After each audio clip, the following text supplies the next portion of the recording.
Bonjour à tous. Eh bien aujourd'hui je vous propose d'étudier la conception de meuble 1925, un meuble art déco.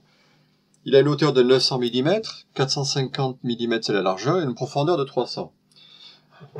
Pour ce travail on demande, dans l'exercice qui est proposé, on demande que la conception de ce meuble soit industrielle. Le caisson contient un tiroir à cadre ronde, celui-ci est vissé, tourillonné entre l'épiètement. La porte, elle est fermée par un pivot coudé et un loquetot magnétique assure la fermeture. La quincaillerie, eh bien c'est une paire de pivots coudés, bien sûr, un loquetot magnétique et 2 boutons. Il se trouve que ce meuble, eh bien c'est un meuble que j'ai fabriqué un jour pendant mon tour de France. C'était à Lille. Je participais aux Olympiades et la sélection régionale c'était ce meuble-là. Donc j'ai gardé le meuble. Et ben voilà le plan, j'ai réussi à ressortir les plans du meuble que j'avais eu. La conception que je vais vous proposer tout à l'heure ne sera pas la même. Il y a des choses dessus que je trouve pas intéressantes. Bon, il faut savoir qu'à l'époque, quand ça avait été fait, il y avait des parties qui étaient faites massives, tout pied, avec un fer à la toupie, enfin bon. Là maintenant, il existe des conceptions, des matériaux qui permettent de pouvoir arriver à faire la même chose avec un meilleur résultat. Ce meuble-là est inspiré de ce petit meuble d'appoint. Je l'ai retrouvé dans un de mes livres. C'est un meuble fait par Jules Leleu, début du XXe siècle, et il faisait des meubles plaqués à la loupe d'Amboine. Le meuble d'origine avait 3 tiroirs, et pour le sujet, on n'a conservé qu'un tiroir et remplacé les 2 tiroirs du bas par une petite porte à pivot coudé. Jules Leleu, 1883-1961. Là, nous avons une photo d'un de ces meubles, de ces chambres à coucher, entièrement plaquées en loupe d'Amboine. Voilà, donc sous SketchUp, j'ai modélisé le meuble et je l'ai replaqué. Sur ce modèle, on voit donc le meuble plaqué, avec le tiroir, la porte. Mais pour en comprendre la conception, eh bien, j'ai refait ce modèle, j'en ai fait 2 en fait, non plaqué. Voilà. Donc là, nous avons le modèle non plaqué pour mieux comprendre la conception que je propose pour la fabrication de ce meuble. Alors, je commence par le jambage. J'ai fait une proposition de 2 panneaux en contreplaqué souple avec une courbe différente et donc là, une coque qui fait 7 mm avec un plaquage de chaque côté, ça va faire dans les 8 mm, 8 et 8, 16, on obtient une épaisseur ici de 16 mm. Donc le panneau est mis en forme avec sous vide ou moule contre moule. Et puis après, ici, on vient ajouter une petite pièce de bois pour faire l'écartement. Et devant et derrière, une petite entretoise qui a cette forme-là. Voilà, qui vient fermer le trou ici. Tout ça, bien sûr, après, c'est replaqué. Là, il y a une petite pièce de bois qui est moulurée, assemblée, plaquée dans le coin.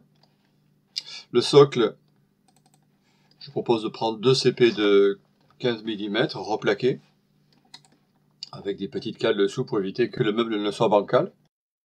Le dessus est fixé sur le caisson, et le dessus, je propose de faire la même chose, avec 2 panneaux de contreplaqué replaqués, et ici donc de lamello, avec une rainure arrêtée sur l'arrière. C'est pas grave si ça dépasse ici, puisque après il va y avoir le piétement, le jambage, qui va venir cacher ici. Là. Pour donner cette illusion d'arrondi un peu, voilà, je reviens sur le modèle. En fait, on a l'impression que le panneau ici, il a cette forme-là, le caisson. Donc moi je propose de le faire d'équerre ici, derrière, on assemble d'équerre, et comme on a juste un petit retrait de 5 mm, de rajouter une petite pièce de bois qui elle-même sera replaquée. Par contre, donc le jambage lui est arrêté d'équerre, c'est juste une petite pièce qui est ici qui est replaquée, qui donne cette illusion que le panneau est cintré comme ça. Donc j'ai vu tout à l'heure, je vais me mettre en rayon X pour qu'on voit les assemblages. Donc, tous les panneaux sont assemblés avec un lamello, 2 lamellos, que ce soit sur la partie haute, intermédiaire ou basse. Et comme on peut le voir ici, les panneaux, j'enlève le rayon X, les panneaux sont alésés devant, puis replaqués.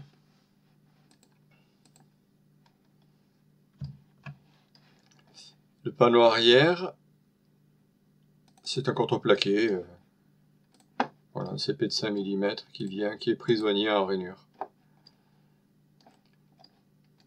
Il y a une rainure sur le panneau du bas, rainure arrêtée sur le panneau du haut et rainure filaire sur les côtés. Voilà pour la conception du caisson. Le tiroir est assemblé à queue d'aronde, 3 queues d'aronde devant, 2 queues d'aronde derrière, avec une petite pente sur l'arrière pour donner de l'aisance au moment de rentrer le tiroir. Donc le tiroir, lui, il coulisse directement sur le caisson, directement là-dessus. Je sais qu'il y a certains puristes qui disent « Ah ben non, on ne fait pas coulisser un tiroir directement sur le panneau ». Forcément, c'est vrai que là, on a du plaquage.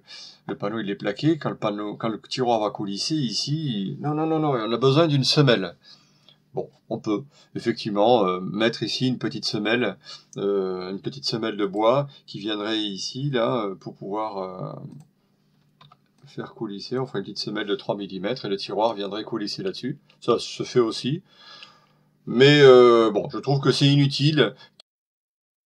C'est le genre de meuble dont on n'ouvre pas souvent le tiroir, et c'est vrai que à l'intérieur de ces tiroirs, il n'y a pas des choses lourdes. Ce serait une commode avec des tiroirs très larges. Oui, il y aurait peut-être besoin de mettre une petite semelle.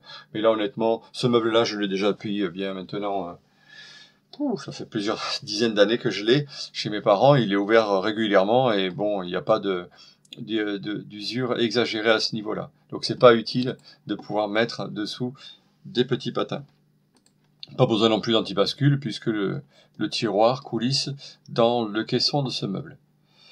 Pour ce qui est de la porte, eh bien c'est une porte qui est alésée. Voilà, alésée et replaquée. Donc là je n'ai pas fait de... J'ai fait des alaises toutes plates, quoi. J'ai plaqué les champs, j'ai affleuré. Il aurait pu y avoir une rainure languette. Mais pour gagner un peu de temps, comme j'ai juste une porte, j'ai décidé de le faire uniquement plaquer les champs à plat joint sur un CP de 15 mm. Cette alaise là après va être défoncée pour pouvoir accueillir le pivot coudé.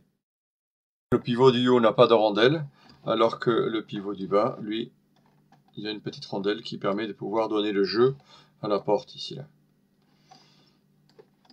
Comme c'est un pivot coudé, il est important de pouvoir, alors je vais mettre en vue dessus pour qu'on voit bien. Là, ici, je suis en perspective, alors je mets en projection parallèle. On voit que le champ n'est pas d'équerre là. Voilà, donc on appelle ça dégraisser le champ de la porte pour faciliter l'ouverture de la porte. Sur le panneau intermédiaire, ici, avant de monter le meuble, eh bien, il convient de faire ce défonçage, parce que si on ne fait pas ce défonçage-là avant de monter le meuble, eh bien, on est un peu embêté pour pouvoir enlever toute la matière. Il est important aussi de faire le défonçage sur le panneau du bas avant de monter le meuble, avant de faire monter le caisson. Bon ben voilà, je crois que j'ai tout dit sur ce meuble, sur la manière dont je pense le concevoir si j'avais le réalisé à nouveau. Je vais continuer encore à faire ce genre d'exercice parce que je trouve intéressant que l'on puisse décortiquer la technique d'un meuble et faire une proposition. Enfin, en tout cas, là, c'est ma proposition. Et bien voilà, j'espère que ça vous a plu et je vous dis à bientôt. Au revoir.